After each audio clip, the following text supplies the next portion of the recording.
Shalom shalom bakunzi b'indirimbo za Cantique kirundi, reka turirimbire hamwe ururimbo rwa Cantique nimero 61, ururimbo ruvuga kuri mpwemu yera. Ngo mpwemu yera arakubwira wumva ijwi ryiwe, ngo mpwemu yera arakugomba ntaco umwankira, ngo wari waracumuye ngwino kwa Yesu, umutima wawe weredere ubu urusengero rw'Imana. Amina. Reka turirimbire hamwe twumva uko ruvuga. Mpwemara kubwira wumva ijwi ryiwe, utubwaro bwawe raba ku giti. Mpwemara kugomba ntaco umwankira, wari wacumuye ngwino kwa Yesu, uhoraho abazigame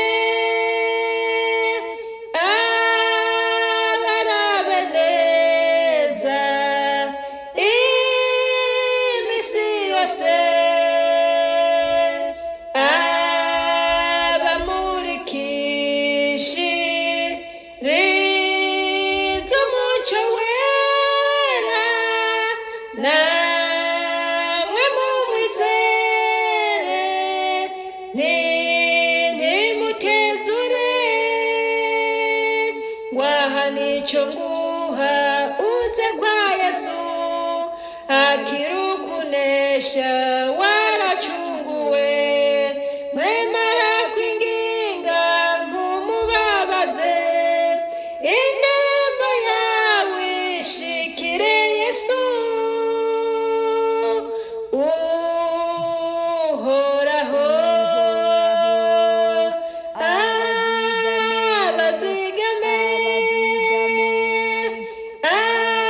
abarabe neza imisi yose,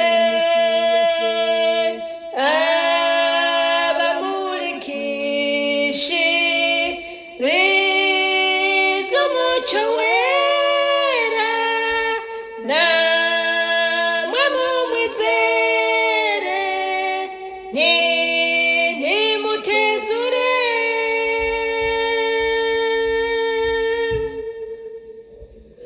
Mu mutima wawe werederere ubu urusengero rw'Imana yera.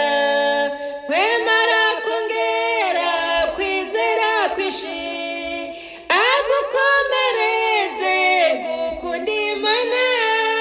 Uhoraho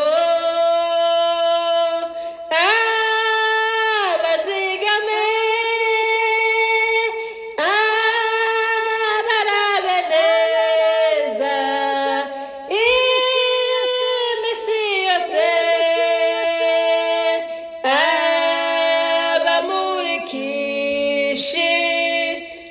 abamurikishiriza umuco wera, namwe mumwizere ntimutezure. Amina amina. Abantu mwahora mutumvira mpwemu yera, hariho abantu usanga bagarariza mpwemu yera, mpwemu yera yavuga bakayigarariza. Mwumvire mpwemu yera ngo mube urusengero rw'Imana yera.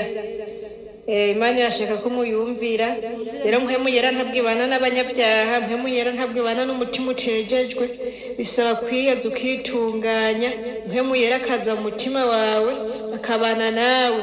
Ugiye ufise mpwemu yera mu mutima wawe, hari igihe Satani agomba kugutera, akagutera akagomba yuko ukora ibitari byiza, akagomba yuko ukora iby'Imana idashaka. Mpwemu yera akaca agukebura, ntihajya wumva ijwi ngo nyabari iki kintu nagomba nkore, ngo ntabwo ari cyiza, ngo reka ndakireke. Ni mpwemu yera bari mu mutima wawe, ashobora kukuyobora akicara mu mutima wawe akabana nawe. Murakoze cyane, muhezagirwe.